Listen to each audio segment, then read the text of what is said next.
بسم اللہ الرحمن الرحیم۔ قبر میں کام آنے والے 7 اعمال۔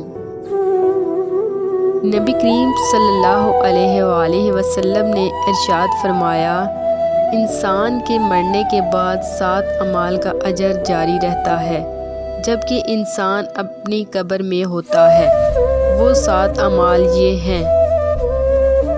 نمبر 1، کسی کو علم سکھایا ہو۔ نمبر 2، نہر کھدوا کر پانی جاری کروایا ہو۔ نمبر 3، پانی کا کنواں بنوایا ہو۔ نمبر 4، درخت لگایا ہو۔ نمبر 5، مسجد بنوائی ہو۔ نمبر 6، قرآن مجید کو اپنے پیچھے چھوڑا گیا ہو، یعنی قرآن کریم خرید کر وقف کر دیا ہو یا کسی کو قرآن پڑھا دیا ہو۔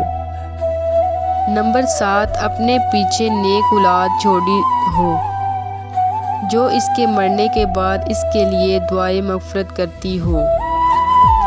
اگر آپ کو ہماری ویڈیوز اچھی لگتی ہیں تو لائک کریں، سبسکرائب کریں اور بیل آئیکن کو پریس کریں تاکہ ہماری مزید آنے والی ویڈیو کو نوٹیفیکیشن آپ تک پہنچ جائے۔